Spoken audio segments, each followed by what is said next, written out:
You're listening to the Media Man Dan Podcast. Promoting people with passion all over the globe. Interviews every weekend. Album reactions every month. This is your host, Media Man Dan. Let's rock! What's up, guys, and welcome back to the Media Man Dan Podcast. It is an absolute honor and privilege to have such an amazing person on the show. And once again, I have the greatest of Canada, the queen of pop music, and that is Becca Swan. She has blessed us with a brand new song called Prima Donna that you guys can go and check out in the description right down below. Audio only for now, but if you wanted to see some sexy headshots, check out her account on Instagram. It's a great time. Other than that, Becca, it's so great to have you back on the show. How's life been? How are you? How's your summer? Is it hot as hell? All these will be answered in a quick moment. Thank you for having me so much. It's really nice to be back. I really love your podcast and all of the things you're doing. So nice. I'm having such a blast every time I'm talking with you. So thank you so much. Of course.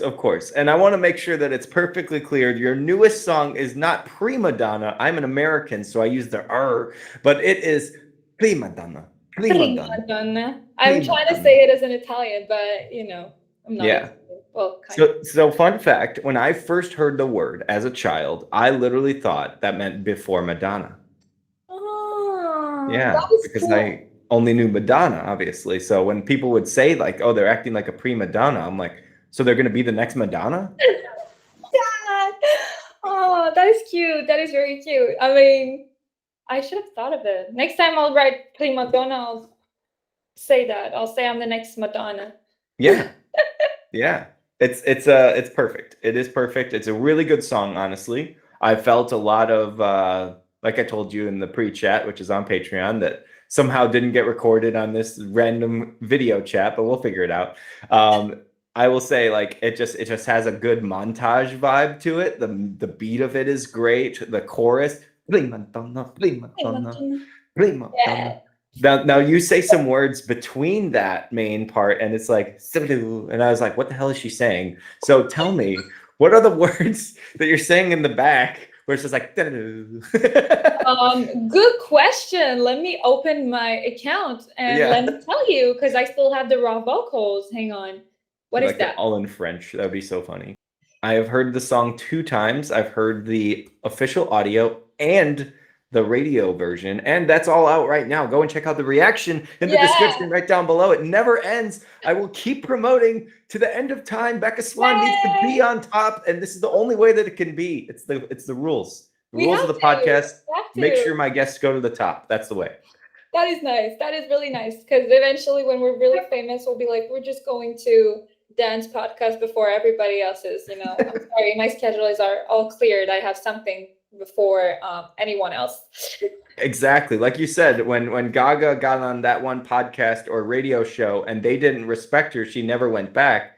She found the Media Man Dan podcast and she went on there and she promoted her music. It was great.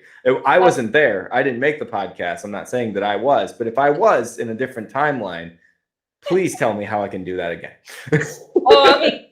Tell me how you got her contact as well. I need to talk to her. We have a lot of things to do together. Exactly. A good hangout. All right. So the song Prima Donna. Saying a lot of things in it. That's what you were asking for. So basically, I added some French. I said je m'en vais, which is I'm leaving, because I'm saying that in my other song, No Regrets. I said that, so I was like, I'm just gonna do a little blink to it. Right.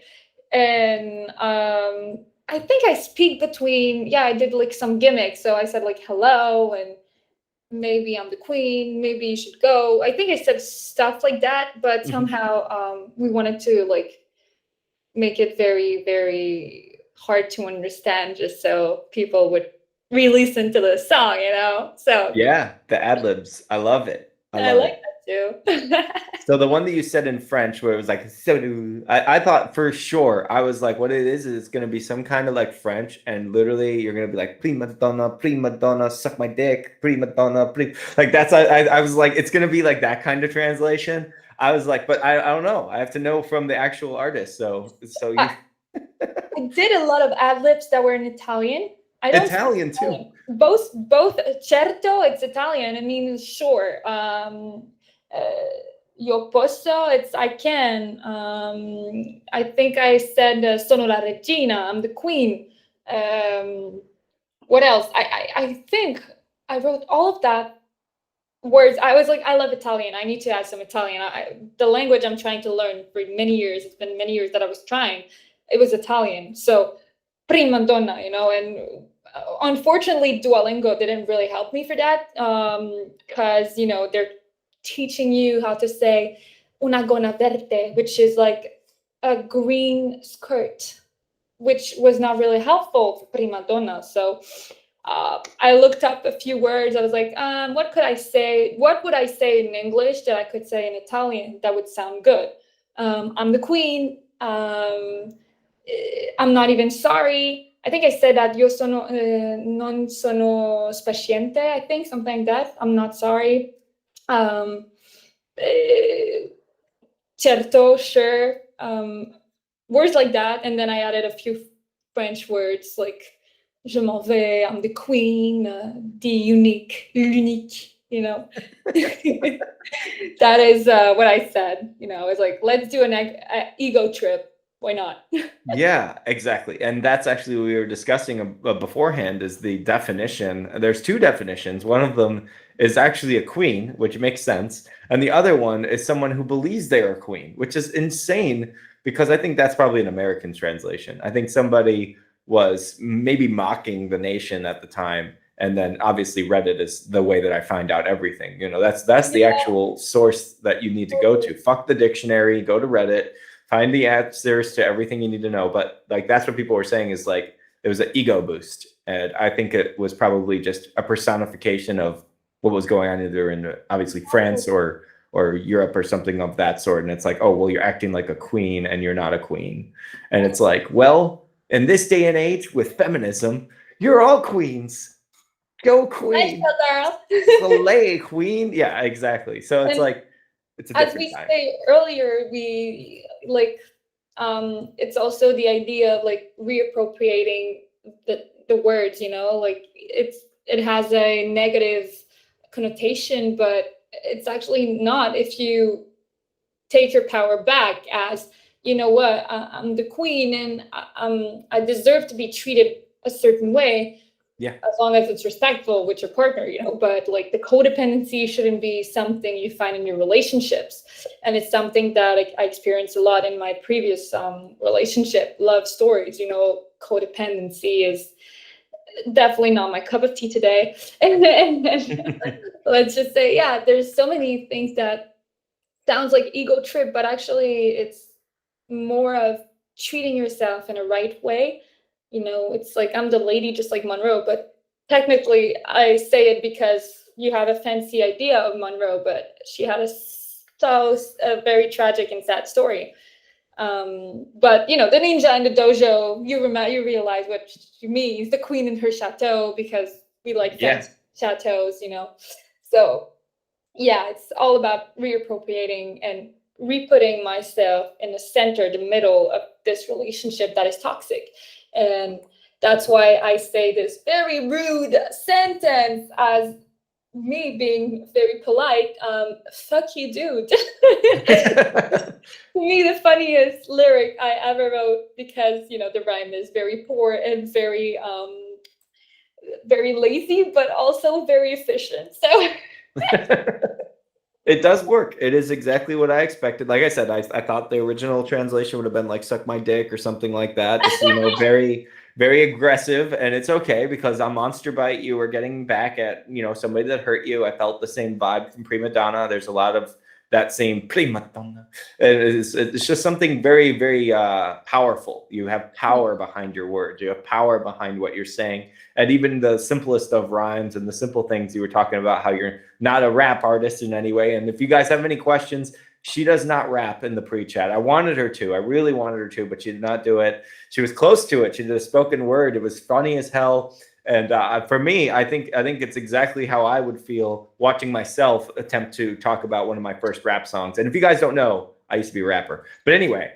let's go into the rest of the song because there's so much about this song that is just interesting. One, there's backing vocals, and they're like, I don't even know how to say it. They're just like chopped up in some ways. There's like some really cool reverb on them, and they hit perfectly. And I was so focused on the backing vocals as the chorus was going. And I said it during the reaction. I was like, man, I love that. Like, it's a cool vibe. And it's very different from how you would have expected it. And it was still your beautiful voice of like, you're doing exactly the same thing that you would do in any other song, but it's just the way that it chops it up and it makes it a little bit more intense, and just the bum, bum, bum, bum, bum, bum, bum, bum. It's just, it's very good. Very good song.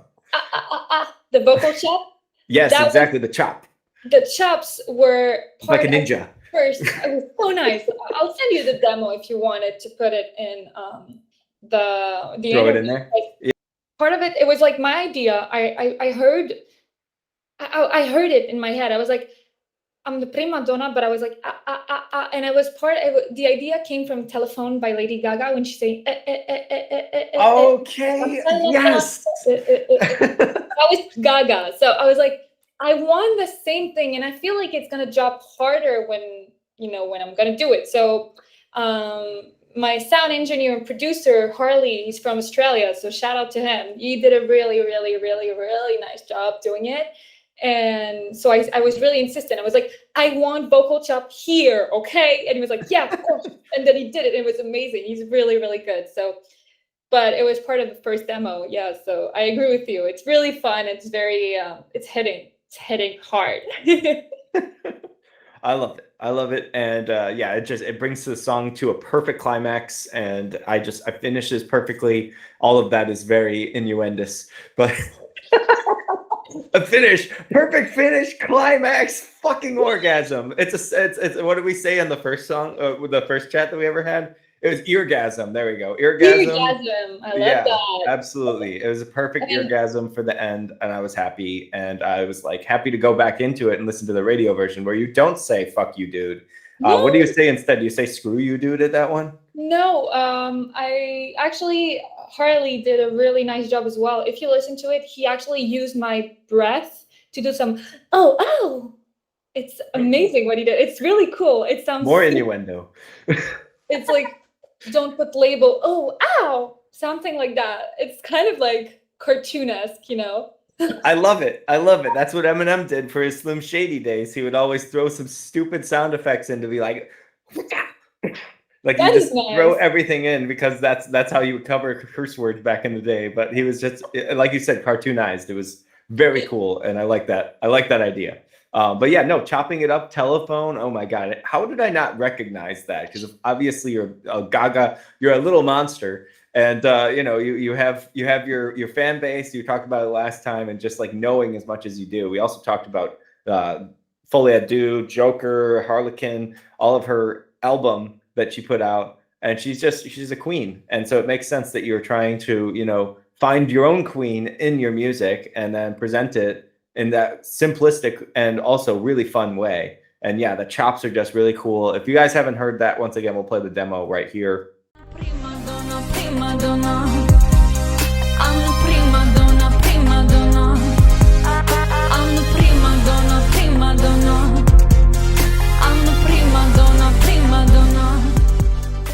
I love it. I think it's a really fun song, and I had a lot more fun than I did the first sample that I heard on your Instagram. I was like, wait a second, she's using the accent, the really strong accent on this one, coming from Girls Wanna Play.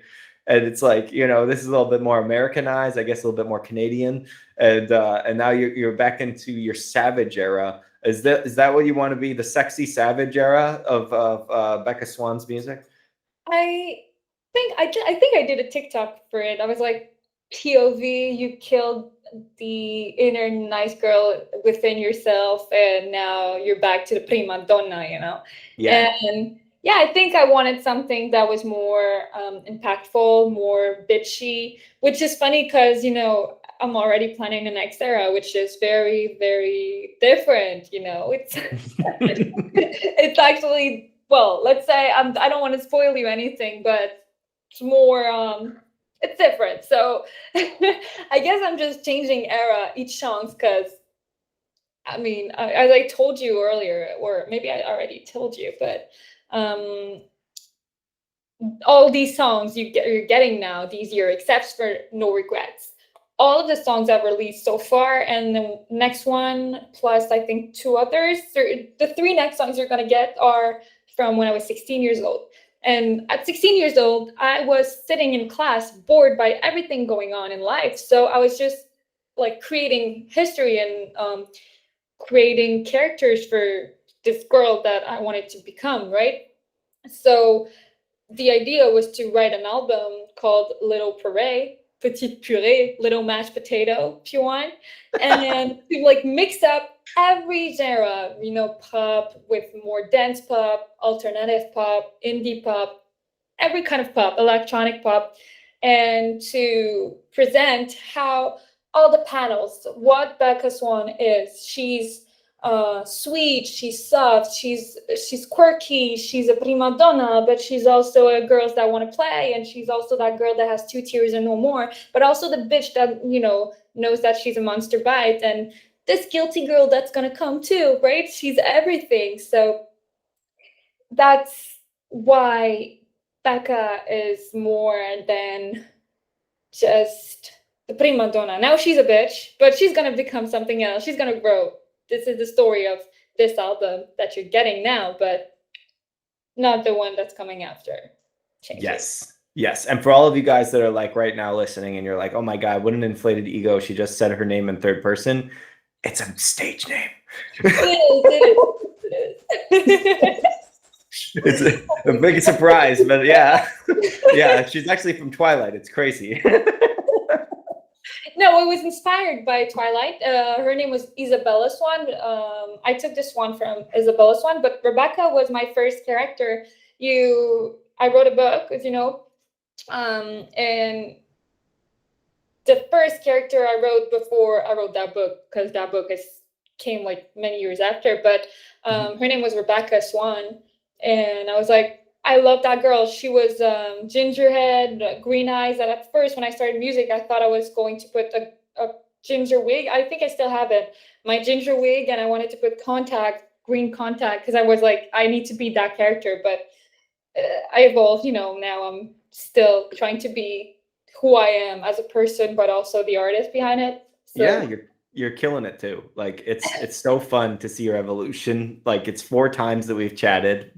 Obviously off the rails on most of the chats, but when we are focused, the music part of it is great, and the amount of releases that you keep doing are consistent enough that people are interested, and you always have these great posts that are setting you up for everything. And for some reason, I don't know what it is, I keep forgetting the most recent single every time I have you on. Remember last time I was like, oh yeah, 2 Tears and No More, that doesn't exist. This time I forgot No Regrets existed. I don't know why, but when you said it, I was like, oh yeah, that's right, she did that song. No Regrets. Yeah. I was just like Dancing with the Stars. I'm remembering that one. I'm like, Girls Want to Play. I don't know.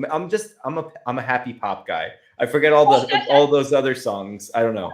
I mean, you can see by the Sabrina Carpenter that I listen to happy pop. Please. Yeah, please.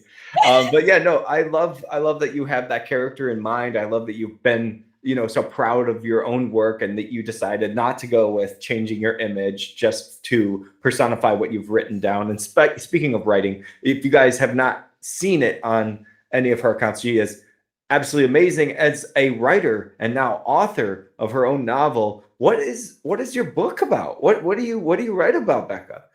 Oh my God, that's a hard question. It's easy and hard. It's a fantasy.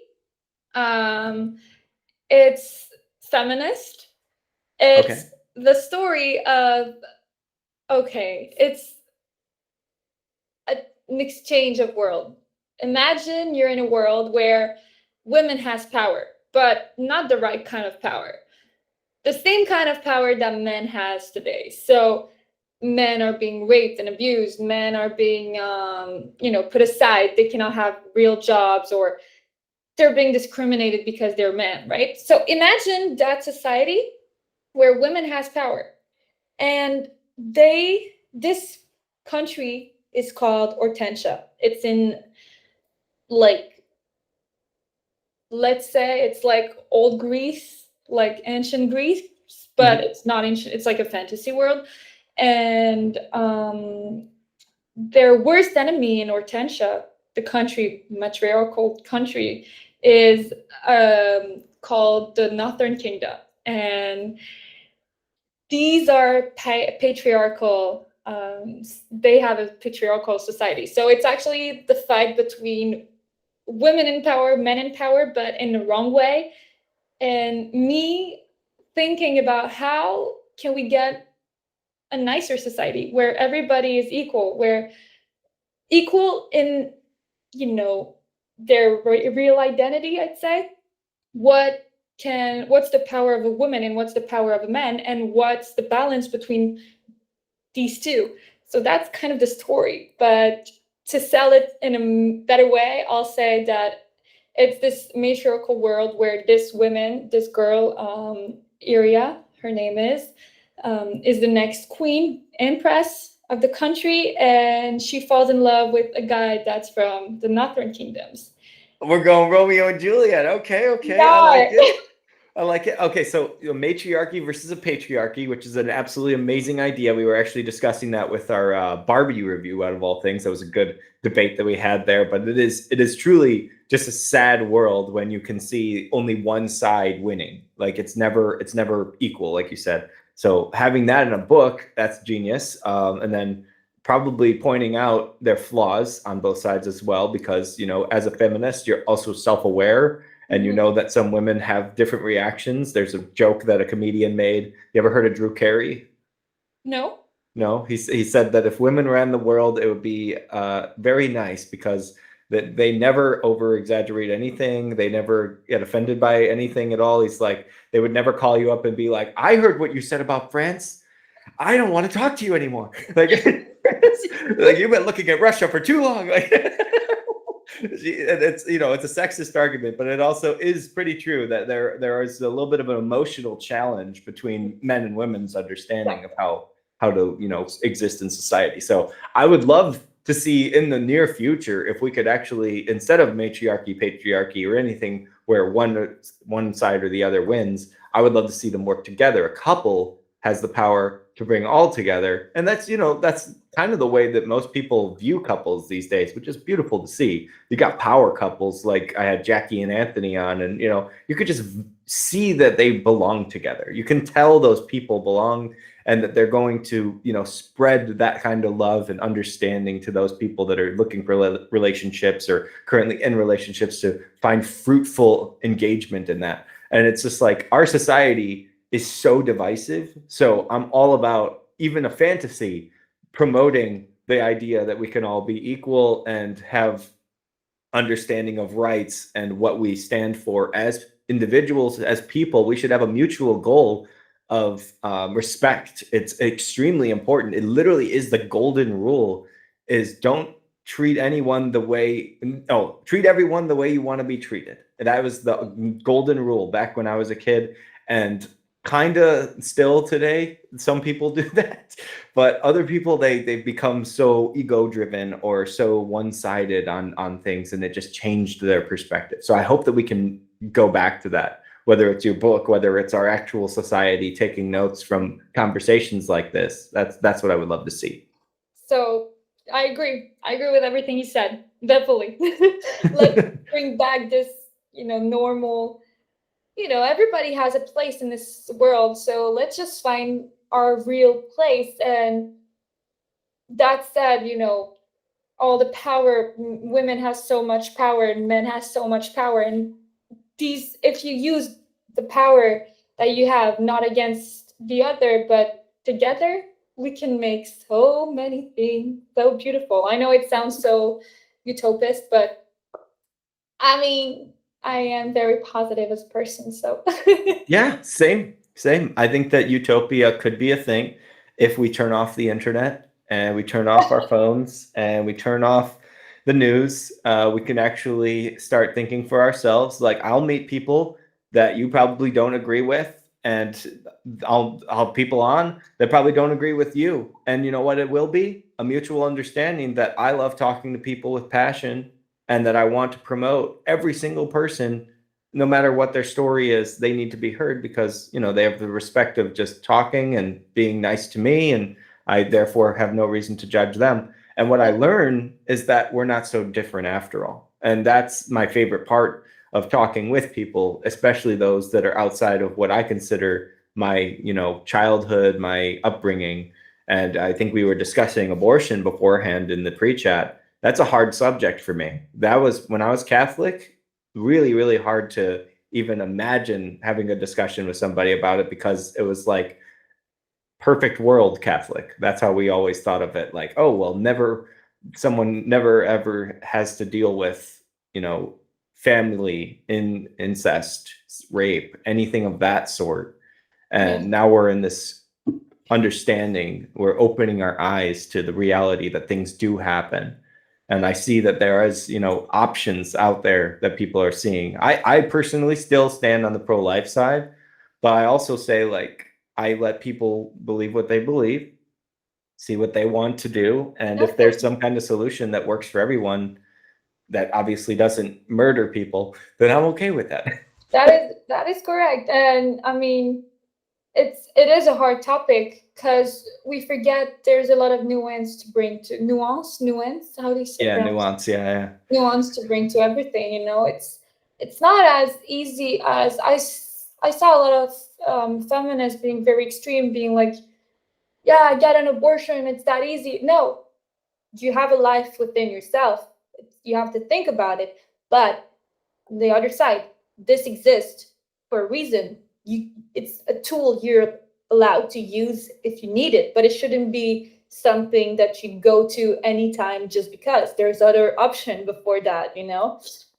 So think about it before doing it. And yeah, people don't nuance anymore. They feel like it's either this or that, but there's a gray area on everything. More gray, less black and white. Yes, absolutely. And there's 50 shades of them. So deal with it. Funny. But no, I do agree with that. Like I said, the perspective has changed. I was very religious. I was very, you know, one-sided. I was always whatever my parents raised me on, whatever I learned in church, whatever happened here is the only way. And when you have that mindset, it is very occultish, but you know, sometimes you feel very happy. Do you know why? Because you feel pure. And that Puritan idea back in time was horrible for those people that were not Puritan. we all know history, and that didn't work out so well. So I don't really want to go back to that. So I said, okay, well, let me open my ears up to some people that have an opposite perspective. And there were the people that I would encounter, like you just said, like they would be like, oh yeah, abortion a week. Oh yeah, no problem. Killing babies. Yeah, no problem. And it's just like their arguments are because they feel like they've been oppressed by the movement that I would have stood as, you know, normal. That was what I considered normal. And it's like they feel like they have no power, they have no rights, they have nothing because the bodily autonomy is missing. And in my mind, as somebody who grew up in the faith, I was like, well, it's because we don't have any power. God has the power, therefore we have no right to actually say what happens to the body that was created by God. That's a good argument. Nobody had that argument. It was more of like, women suck. I didn't bring something. I'm challenging you. Yeah, go for it. You know, they say that God loves you so much that he gives you the choice to do things. Exactly. Yeah, the freedom of choice is the power. And that is part of who you are, right? You get the choice. And in Judaism, we say that every challenge that you face are because God loves you so much that he wants you to learn and grow from them. So anytime you face a challenge, remember that if he didn't like you, if he didn't love you, he wouldn't give you anything, right? So now you're facing something because you need to learn from it. So basically, The choice is here, and honestly, it should be made. You should get an abortion if you have to, if you feel like you cannot raise a baby, if you feel that whatever happened to you, the reason why you got pregnant or whatever is Age, awful. especially. That's where the main argument comes from, is like 12-year-old, 13-year-old, something of that sort. Yes, but I'm talking, I don't know much about, America, but I know that there's a lot of people here that struggle, especially these days, money wise and financially. It's hard for a lot of people. Of course, before getting an abortion, protect yourself. It's not hard to use a condom. It's not hard to go for the pill, contraception. But if ever an accident happened, because it can happen, it happens a lot more than we think. But if it does, you have this option now. Don't get four of them in your life, please. It's like, Yeah. I'm Don't just don't don't make it a, yeah, every day with it your should be an option. vitamins It should be you're taking it's a an life. option after, right? It's like the last solution, and a last solution is like, it's a serious thing. It should be thought at school. It's Last something. resort. Exactly. It's important when you don't have any more options. You thought about everything, and that's what you want, right? Yeah. And then of course you're gonna get the very religious people that'll still argue that there's always an argument. It's very hard to change people's mind on it, because where you're raised, what you were taught, like contraception, I was told is a sin. Like literally from birth, I knew that I won't be able to have sex until marriage. That's just the way that it is, because that's the way I've been raised. A lot of people have that traditional Christian Catholic belief, and so I was just like, no, that's not a thing. And so when they said that because people aren't being safe, that's what's causing all of these things, I was like, well, I don't want people to not be safe. Like that wouldn't be okay. I mean, they're still partaking in a sin, but like I'd rather not have babies be born from people that don't, have any idea how to be a parent. Like, but it's just always this question. It's this middle, it's this gray area. We were talking about black and white with the monarchy, not monarchy, matriarchy and patriarchy argument. And it's the same thing with basically anything. You can bring up a topic, and as long as two people like you and me get along and understand each other's stance, it's like very easy to be like, well, here's where it comes in, where the arguments go poorly. It goes from they shouldn't have had sex in the first place to, well, they didn't have a choice.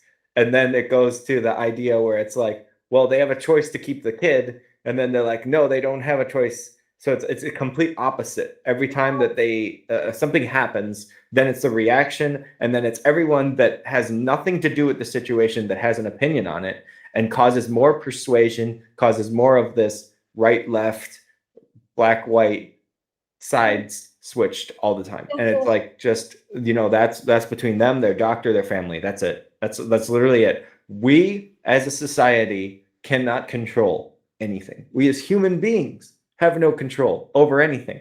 I can tell Becca right now, I don't believe you should have rights. She's still gonna have them. That's it. I know, right? Yeah, I'd be like, fuck you, Dan. I don't blame you. I would hate that too. But there's no way I can take them away. Just because I believe something, just because I say something, doesn't mean it's not going to happen.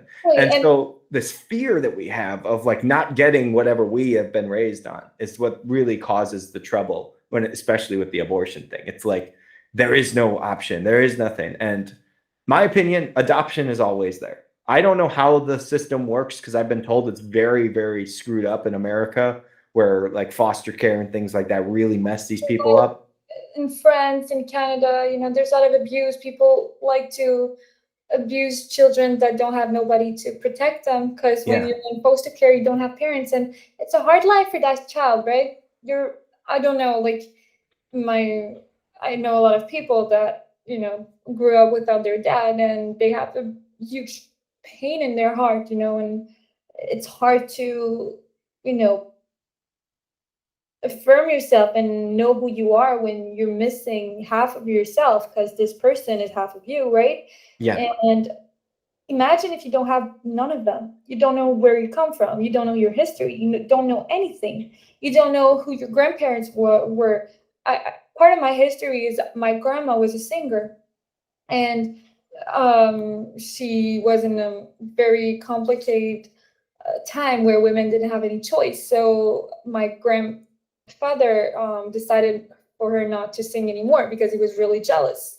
So she died from this disease. I forgot the name, where your body stopped moving. She imprisoned herself in her own body. She got trapped, in her own body. And I know that is part of my history, and that's probably why I'm so feminist, and probably why I love singing, and that's why I want to be a singer, but a feminist one, right? That's part of my history. But imagine that kid that didn't grew up with that. How do you build yourself? You need to have a lot of courage, right? And also for the parents, it's hard for a woman. We get emotions. You live with that baby that grows inside you. You feel the kicks. You feel the soul of this baby within yourself. And at some point, you're like, I mean, it must be hard then to give it away for adoption, but then realizing that you don't have the finance to give them a good life either. Yeah. It's tricky. It's super And it is tricky. And then the argument would then come in. It's like, well, if that's hard, then how hard would it be to like literally take its life away?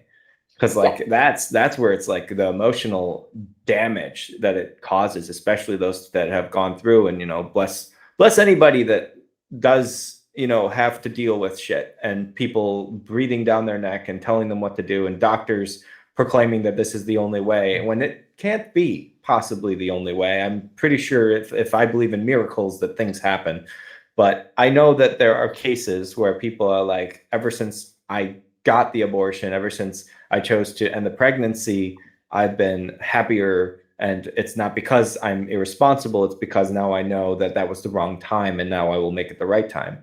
And then there's the other argument where it's like, I was born and I wasn't supposed to be, and now I'm a very successful person, and I would have never existed had this happened. It's always the one or two people. Again, something that society forget a lot, and you forget that there's a woman behind all of this. And this woman could have a great life, but she spent her life trying to get money to raise the child, so she couldn't go to school, and she couldn't, especially in America, it's super expensive. But you also have this woman that, for example, that's something that a lot of feminists forget to fight for, especially in France. But for example, in Canada, if I get pregnant, the first months, I'm not considered as pregnant, so I need to work. But the first months are the worst for women because you're sick. You're sick every morning, you throw up all the time. So either you work, but you're sick, okay? Or either you don't work, so you don't get any money, but you have to get money for the child that you're gonna get. So this is a real fight that we should do. If society was helping women through their pregnancies, if we were helping mothers, because now there's another big fight in the feminist world to me. It's either you're feminist, so you don't become a mother, or you're a mother, so you're not a feminist, which doesn't make any sense to me.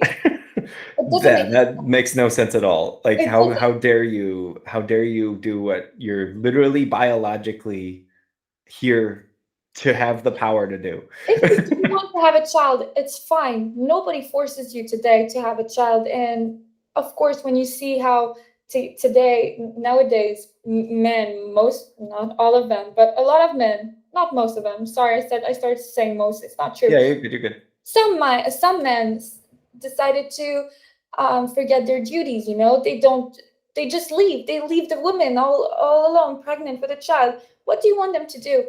Like, if the men don't do if you don't do your duty, why would I do mine? It's not fair. So it's fine that women don't want to have children anymore. That is correct. That is good.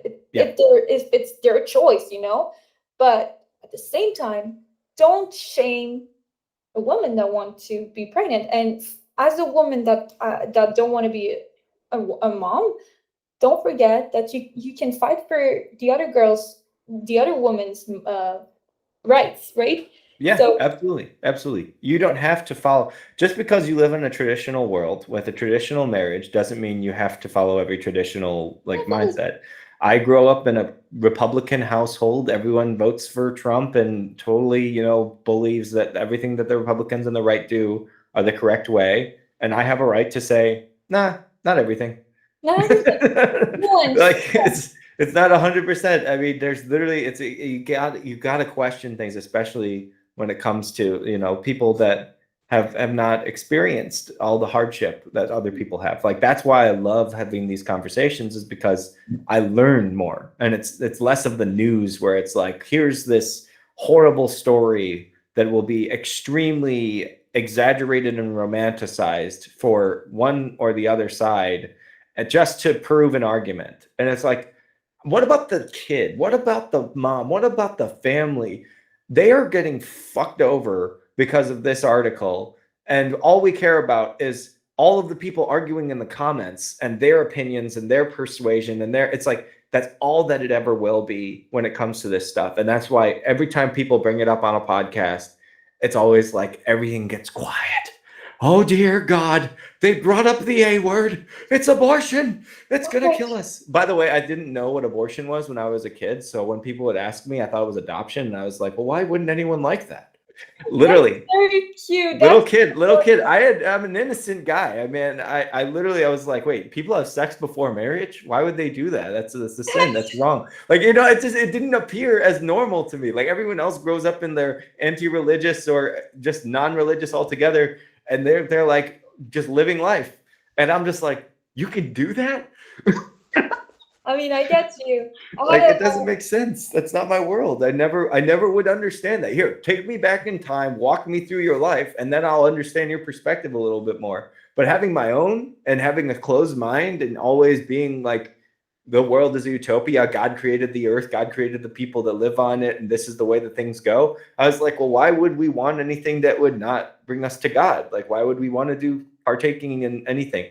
But then it goes to the gray area where it's the question of, if somebody were to be assaulted, if somebody were to be forced, if somebody were to have a relationship that was abusive, and this is where it came from, and would that baby survive? Would the mother survive? All of these questions that never get answered because it's too busy about whether it was right or wrong to have a kid. And that is the worst argument. I want to hear one amazing Christian person that can tell me that the feminists are wrong when they say they only care about the baby until it's born.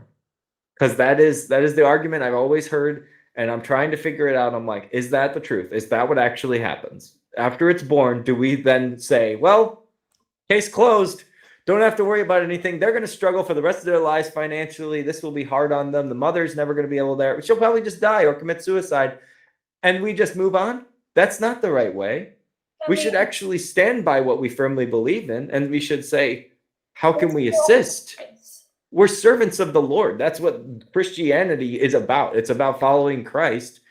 And it's like, you don't serve if you're not going to follow through. So I want to know, anybody out there, this is a hard conversation for some of you to listen to, but any of them that are Christian that have an idea of what happens after babies are born and how we assist, please let me know, because I want to have a good argument with an amazing person like Becca and other people that are involved in feminism, because that's the main argument that they have. They don't care until after the baby's born, nothing matters anymore.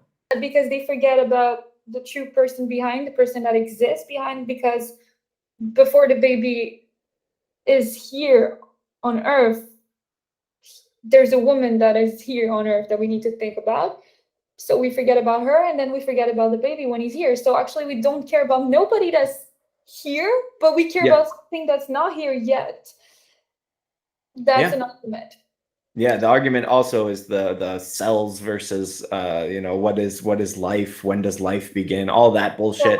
It's like, when life begins? When it happens. That's it. That's all that it is. As soon as you have something with a heartbeat, that's a baby. That's it. That's my opinion. And if people disagree with that, cool. But that's all I've ever known. And you're not going to change my mind anytime soon. I believe that I'm personally pro-choice, right? Yeah.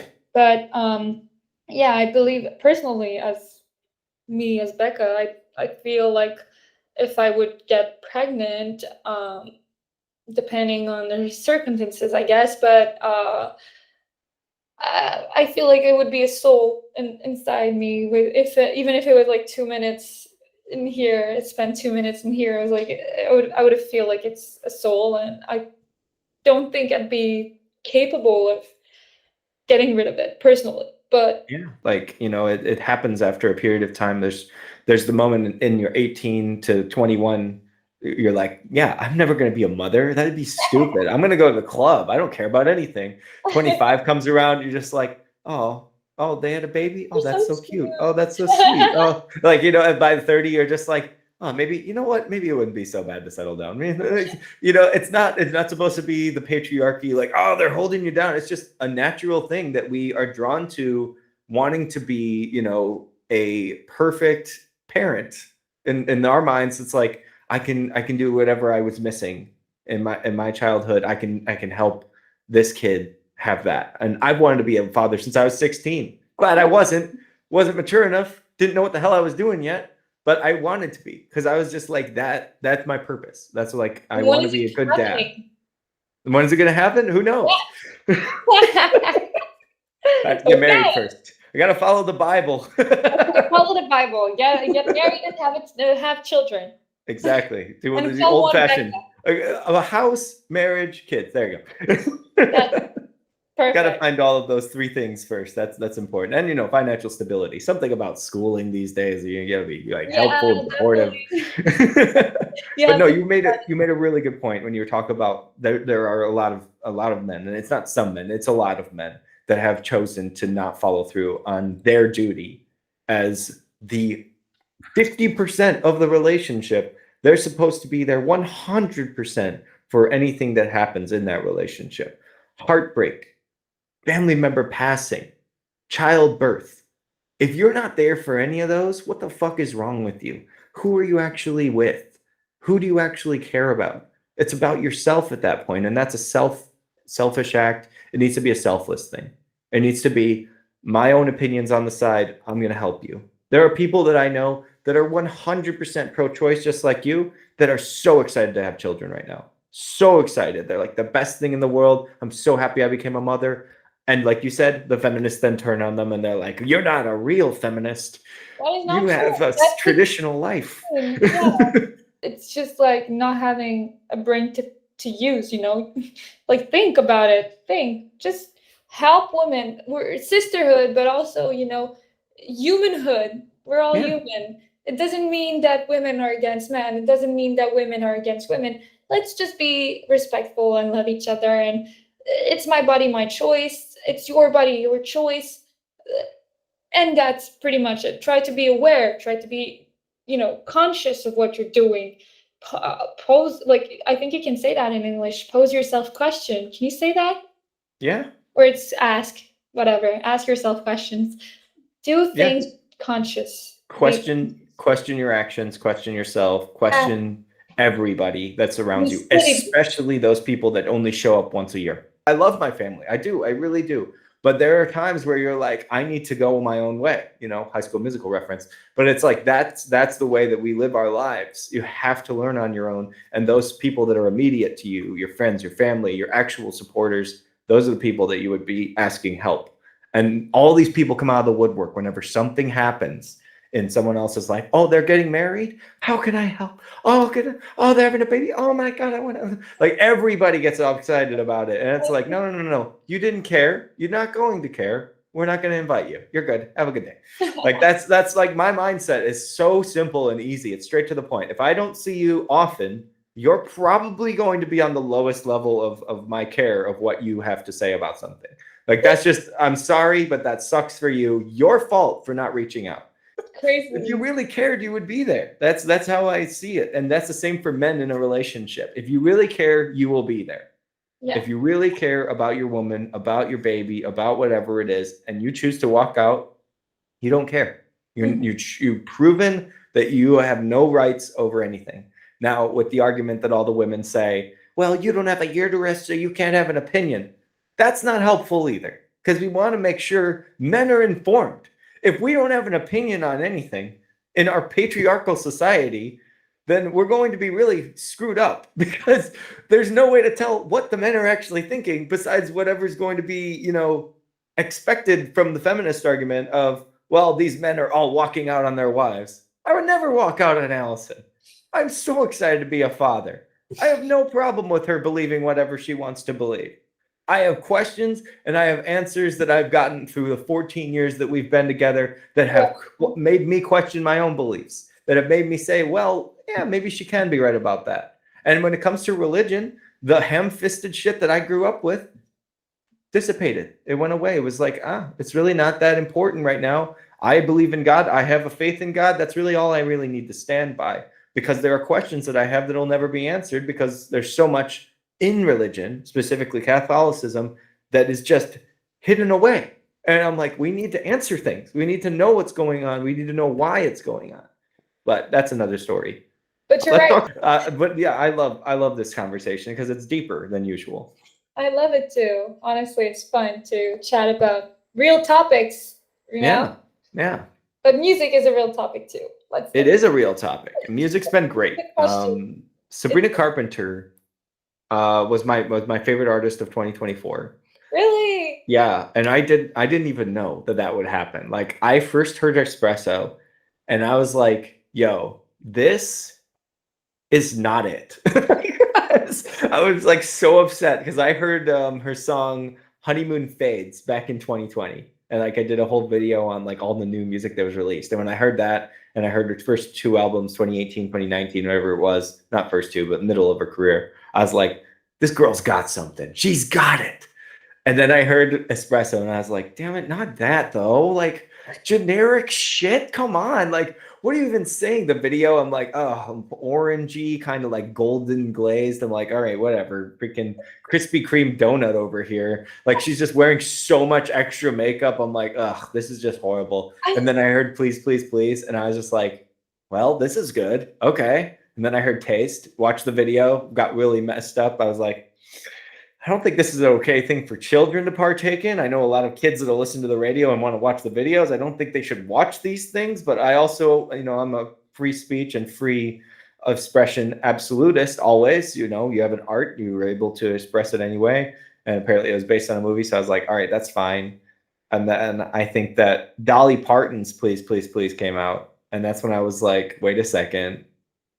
Dolly likes Sabrina. Oh my God. Well, now I can't say no. I got to listen to it. So earlier this year, I finally made my decision that she was the best artist of last year, even though I didn't even hear all of her album last year because I waited for the deluxe version to come out this year. And it was so good. I've listened to that 15 times. And the one that I'm literally having next to me right now, I made the whole Patreon special thing that you could watch me listen to the whole album. It's so much fun.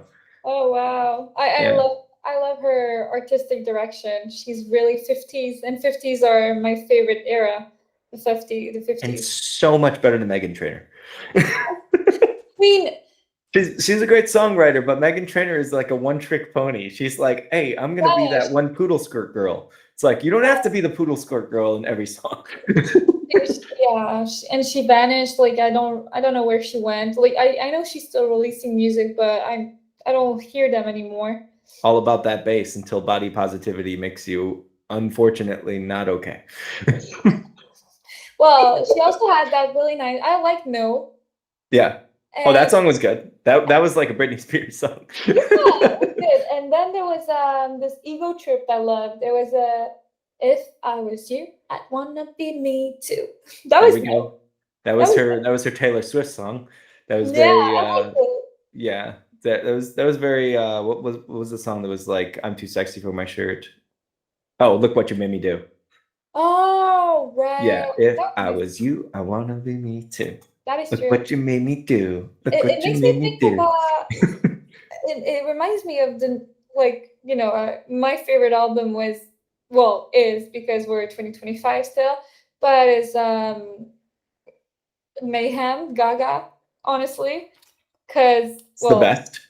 Honestly, I think it's her best album, and I'm a fan. I've been a fan for many years. Like, for example, Chromatica was a really sweet album, but it's also the album where I have the most songs that I don't like.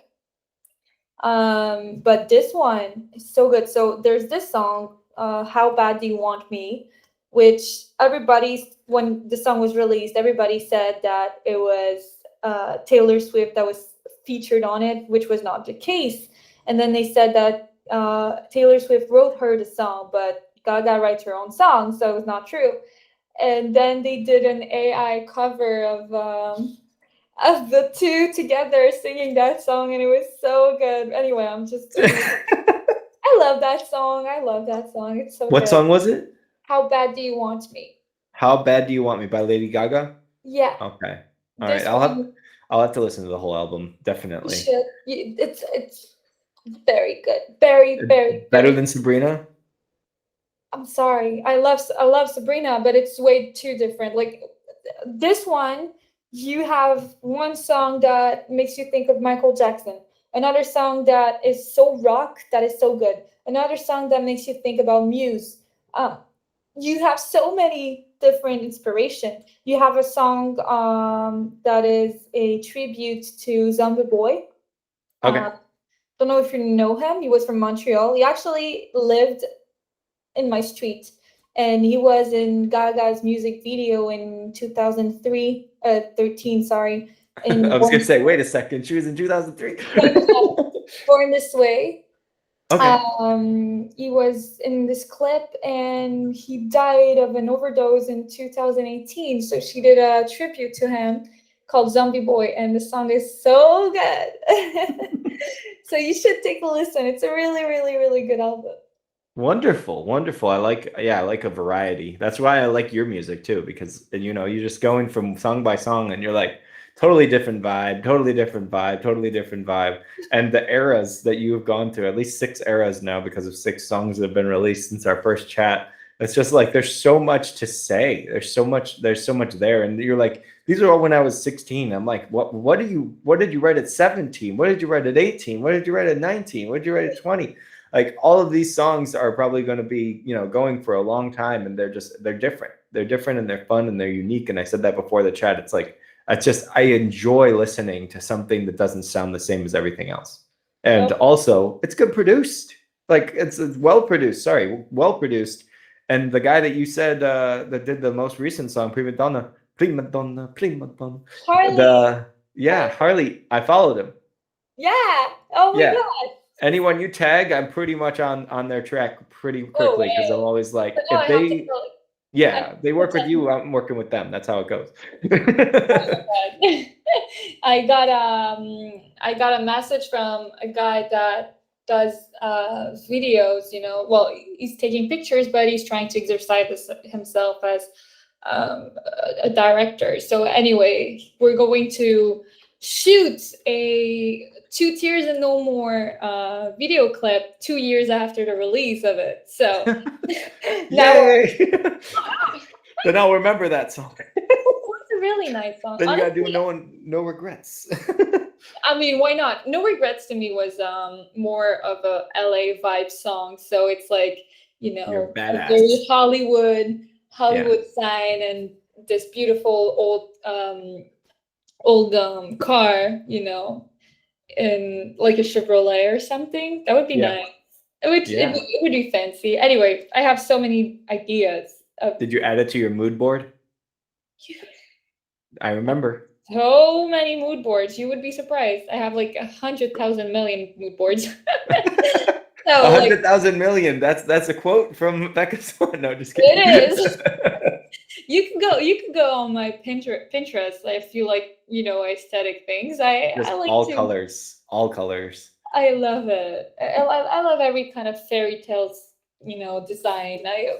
I have so many books. I read. I love everything that is feminine. Very, very feminine. It's fun. So now let's talk about some fun things that are outside of what we've talked about so far. We had a great chat about the new song. We talked about abortion. Woo! Super fun. Very fun, of course. As we all know, killing bait. No, I'm just kidding. just go right. Pro-life argument across the board. Just take out my crucifix and just be like, damn you all to hell. No, in my perfect world, I always thought it was impossible. And now my perspective just constantly is questioned. And I stand by what I believe in. That's why I love bringing it up with people that are reasonable. People that are unreasonable, it's like, oh, shut the fuck up. Oh, you're misogynist. Yeah, I'm a misogynist. Me, absolutely. All the ladies on the show, they know it. I'm always just sexist and disturbing behind the scenes, just so wrong for the world. Don't believe that. Don't believe that, people. Don't. Yeah, the argument is terrible. The argument's terrible. It closes everything that could be actually helpful for society. Exactly. Be nuanced. Be nuanced. Absolutely. Absolutely. It's progressive, but it's also conservative. It's amazing. It's both at the same time. It's everything. It's all right. So now I want to get into some fun stuff. So I talked about movies with you before. I didn't tell you what movies were good this year, but I'm going to say this. We are finally at the peak of the best stuff from DC and Marvel since Endgame and since Batman the Dark Knight. Like, oh my God, the movies that have been out for superheroes this summer have blown me away as some of the best stuff I've ever seen. And it's because I feel like a kid again. I went to Superman 3 times. I wore a cape every time.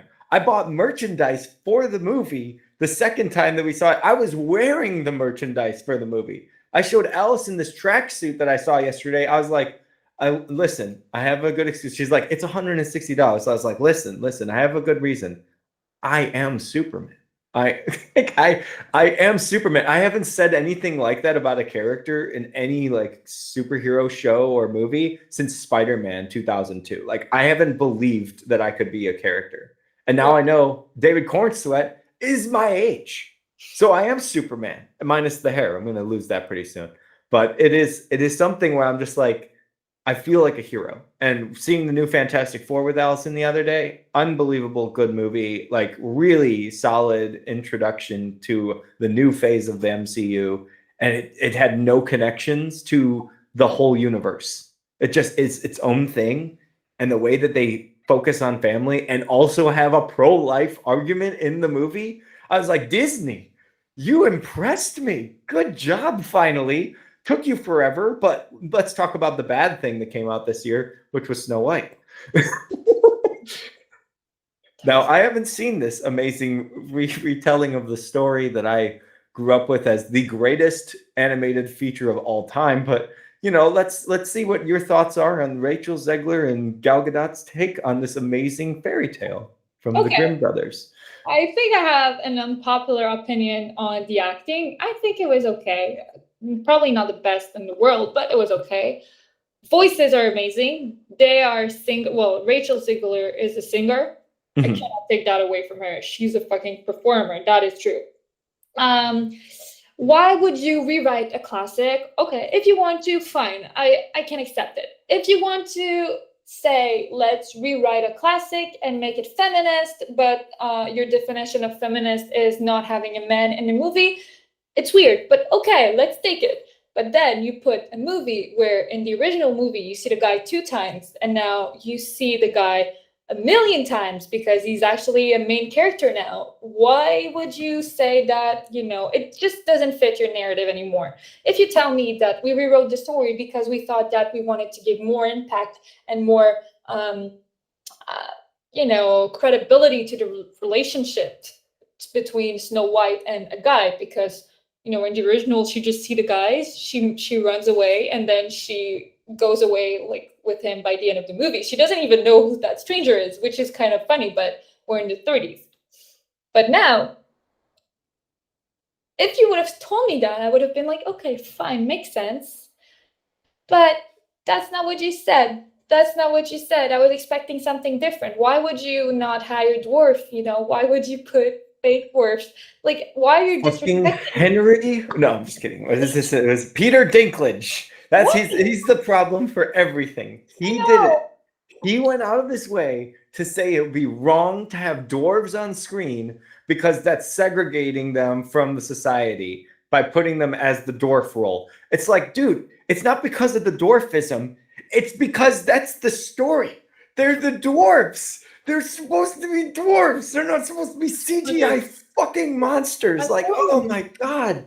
And it looked horrible. And the preview looked horrible. That's why I didn't watch it. Also, I didn't want to support anything Disney was doing for like a long time because everything they did was just horrible besides Inside Out. Anything Pixar does is pretty good. Pretty much all of Disney stuff by itself has been falling apart until Marvel now has fixed it. 2 movies, Thunderbolts and Fantastic Four, have fixed Marvel, and I'm so excited to see what comes next. Like, I'm actually excited for the next phase and the next Avengers movie. It looks really good from the cast and everything and what I've seen. But yeah, no, Snow White, the classic fairy tale, is a simple story. A queen is envious of a young lady that happens to be the most beautiful woman in all of the kingdom. Pretty simple, to the point. She has a little bit of magic powers with a magic mirror, decides that she's going to become the ugly part, which is technically the inside of how the queen is. Beauty on the outside, ugly on the inside. Opposite of how most people are, where they say, like, you're an ugly person on the outside but beautiful on the inside. It's an opposite argument. The villain is a horrible person. Obviously, she's the villain. So Snow White ends up leaving the kingdom after being hunted by a man that was sent to kill. Is that in the movie, by the way, the new one? Mm-hmm. Okay, so they actually do that. Do they do the scary forest and everything and the trees trying to grab her and shit? Okay, cool. They did. So they did that. How's the color palette? Does it look boring and gray? No, it was colorful, but the thing is, it was kind of boring to me because, you know, all the interesting scene that we had with the queen, okay? She was scary, she was powerful. We didn't have them. She was just like obsessed with, you know, her reflection, but it was very shallow. It was not as, you know, when she's like changing, turning into this bad monster. And yeah, I wished I would have get more, you know, depths into everything, the character. Like, I'm not interested at all with, you know, sorry, I'm not interested at all with everything else. Like, I'm not interested in, like, not knowing who Snow White is. I'm not interested in who the hell is she? Why would I care? Why? Yeah. You know? Different form of the character. They didn't really establish how she's like important. So a kid these days, they're gonna get the 2-pack. That's what they usually do these days. They double pack everything. So they got, here's the remake and the original. And I'll be like, the remake, the original. Yeah.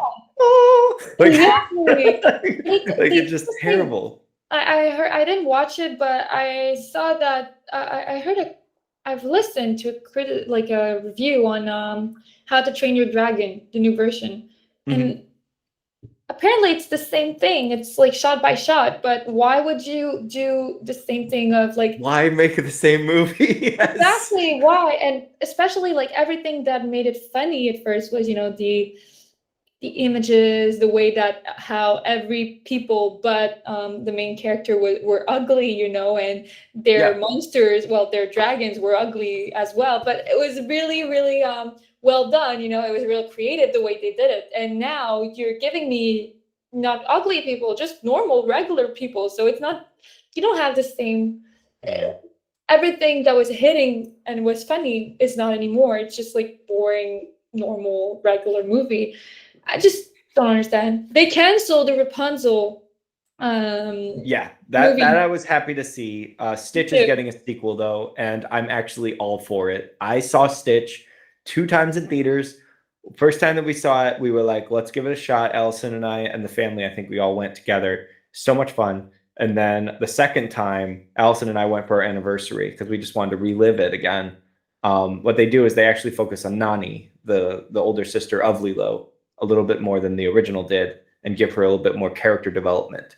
And the way that they do that is by giving her actual consequences. And people hate that there's consequences by the end of the movie and that things had to change from the original. I understand things changed and that sucks, but like when it's warranted, when it's justified for a character that almost lets her sister drown, and then they question the well-being of that child, I'm like, no, we shouldn't just wipe it off and not have to worry about anything. It should be taken seriously, and the movie does. It takes it very seriously, and the sweet little moments between Stitch and Lilo are still there. You really don't have one alien everyone's really upset about, but maybe he'll come for the sequel. I'm just really excited. I thought they did really good with that, and I had a really fun time watching it as opposed to what I expected from Snow White. And I avoided Mufasa with all of my soul, I was like, I'm never giving a chance. After seeing Lion King 2019, I've seen it once. I don't ever have to see it again. I don't ever want to see it again.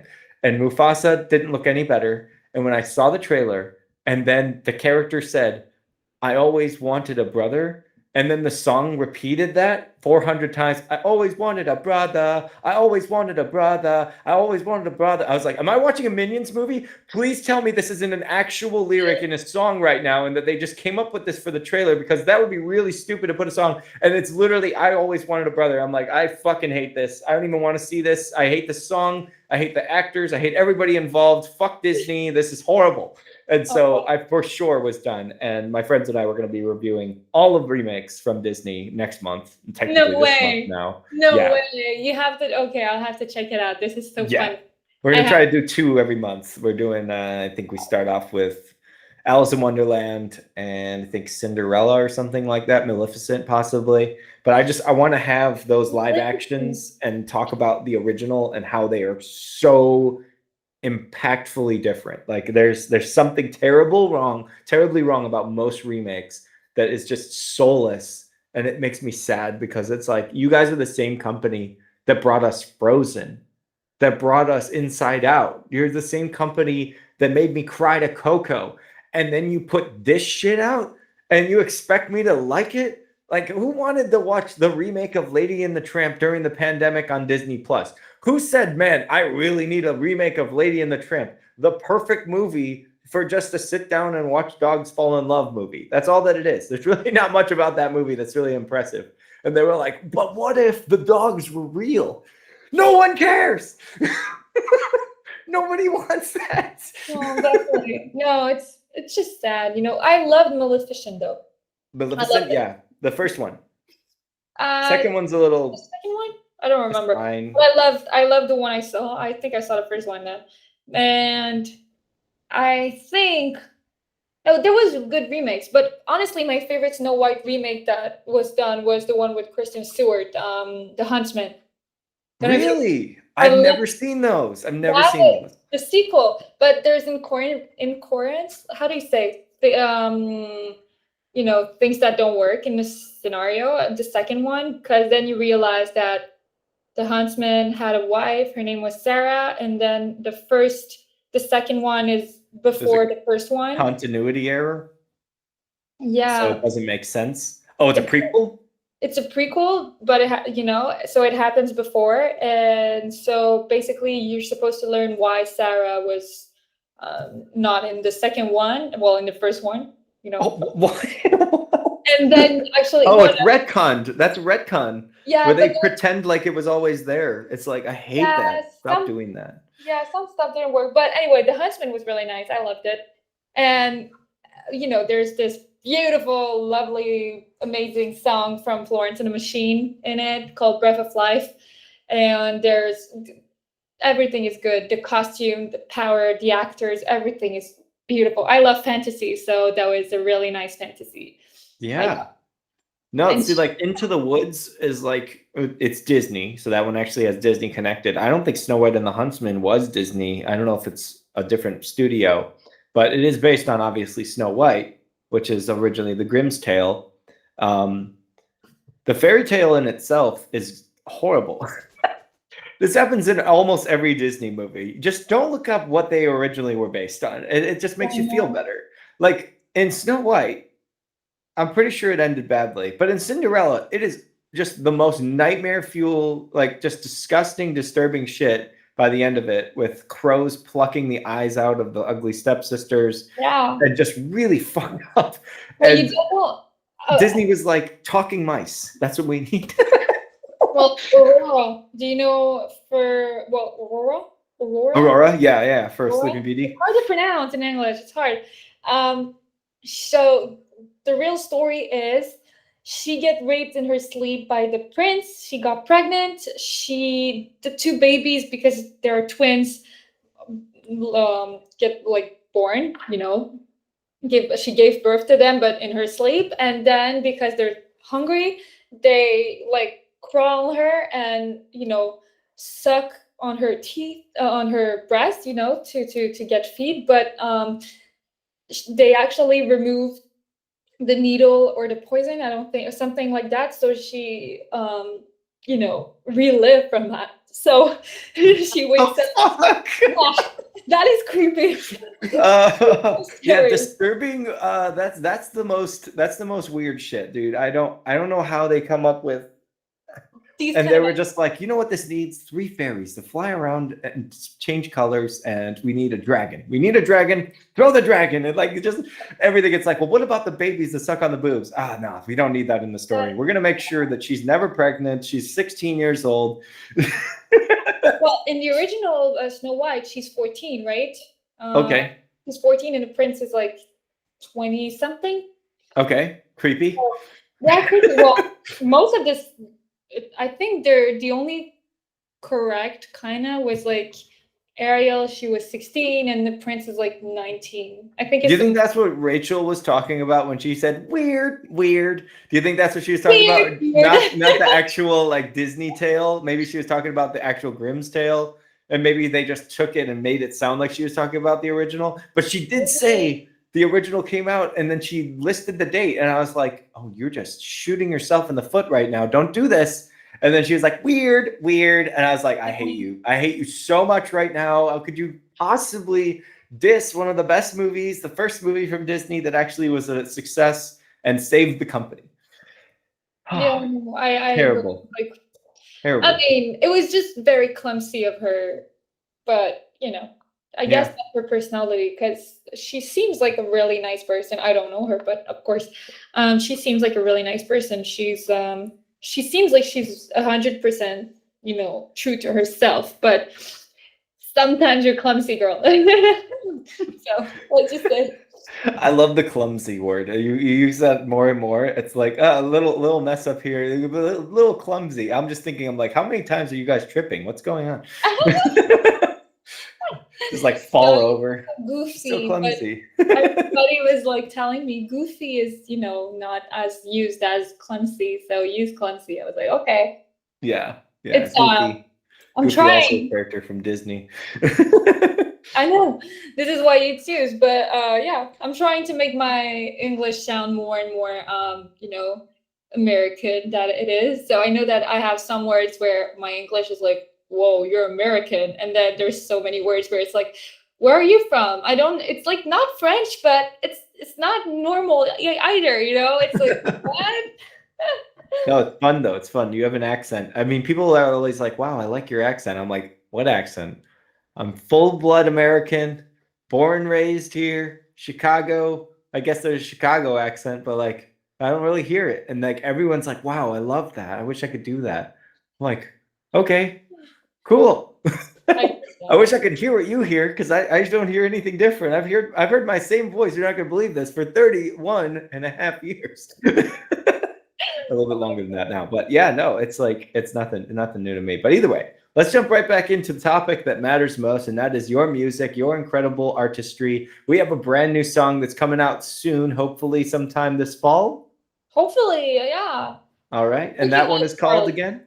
It's Guilty Girl, and Harley is working on it right now, so he's mixing the vocals, so that's where we are. Yes, mixed once again by Harley Quinn. No, just kidding. It's going to be amazing because his production on the first track that I heard from him, the prima donna, that we brought this whole interview through is it's incredible. And shout out to Harley for his hard work and his dedication to making your sound as exciting and interesting and full of power and presence. It's fantastic. I love it. I can't wait to hear more of what he's going to do. This is your favorite guy that you've worked with so far, right? Yeah, I love him. I love everybody with who I work. It's just like music. I get along with almost everybody. So, but he captured your sound. Yeah, pretty quickly. He was like, oh, I know how to make this mix perfect. And he did it. I mean, it sounds really good. The only issue I had is that I was wearing earbuds instead of headphones. So I didn't get the bass range as much, but I didn't say anything in the record. I know exactly. I'd be like, Dan, react to it right now. I gotta make up for the reaction. Prima donna. Prima donna. I'm excited. I'm excited. This was a fun chat, Becca. I'm so happy to have you back on. And I know that we had some super serious dialogue in the center, but we need that. We need that in today's society. We can't apparently discuss anything like that without, becoming one hater or another like lover. It's just nuts. I don't want that. I don't want the separation anymore. The black and white needs to go away. The gray is finally here. All 50 shades are here to give us love and power. And we're going to do it. We're going to figure it out as a society. Yeah. And what's your book called? Just so we can make sure that we get those copies whenever that comes out. So hang on. I have a meeting this week today with a publisher, but it's called Hortensia. Hortensia. It's what? The Rise of a Princess. Nice. Yeah. Nice. That's the Did you see that one princess movie with the dragon and Millie Bobby Brown? It was on Netflix. Yeah. Damsel. Yeah. Did you like it? No? Okay, cool. I just want to make sure because I was like, I remember we talked about movies before, and I don't think I brought up Damsel. So yours is going to be so much better than Damsel. Everyone get this book. There's no way that you're ever going to be disappointed. There is no questioning it. There is no criticism of this. Simple and easy read. No, it's not going to be easy. It's probably going to be a really traumatic read, but you're actually going to find some power in your soul as a woman, as a man reading it, and you'll probably question your own ethics, morals, values, and say, wait a second, society should be fixed, and it doesn't need to be fantasy. We can make that reality. I agree with you. That is correct. Let's do it. Let's make society better. Let's just make it better. Let's make it better. Let's make it better. Let's make society great again. We live in a society. Let's make everything better. Let's just let's just think and respect each other and love each other and just disagree with respect and think and try to be open-minded about everything, because you can be surprised sometimes. So and thank you again for having me. It's really nice to chat with you. It's always really deep, and we have so many conversations, so many different kind of things to say. So it's really appreciated. I love spending time with you. It's really nice.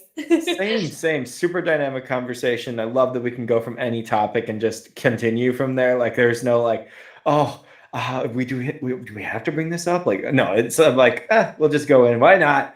Why not throw abortion into the chat we've never had before? I just feel like that's perfect. Just a perfect spot right there.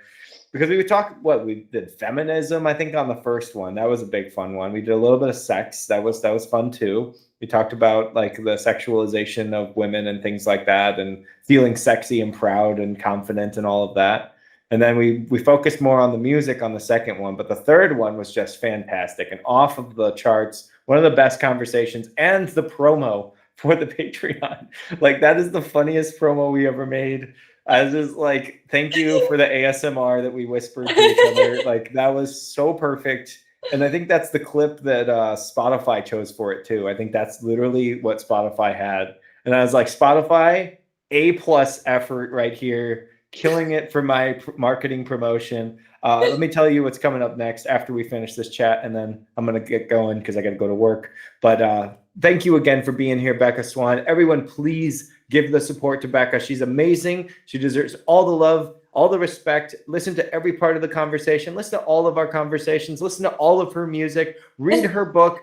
Partake in anything she's creating. Watch her mood board on Pinterest. Whatever you have to do to make your day better, it's all because of Becca Swan, and she exists here on the podcast, and she exists in our society to bring all of us together, bring a state of equality that we have never seen before. Thank you so much for being here.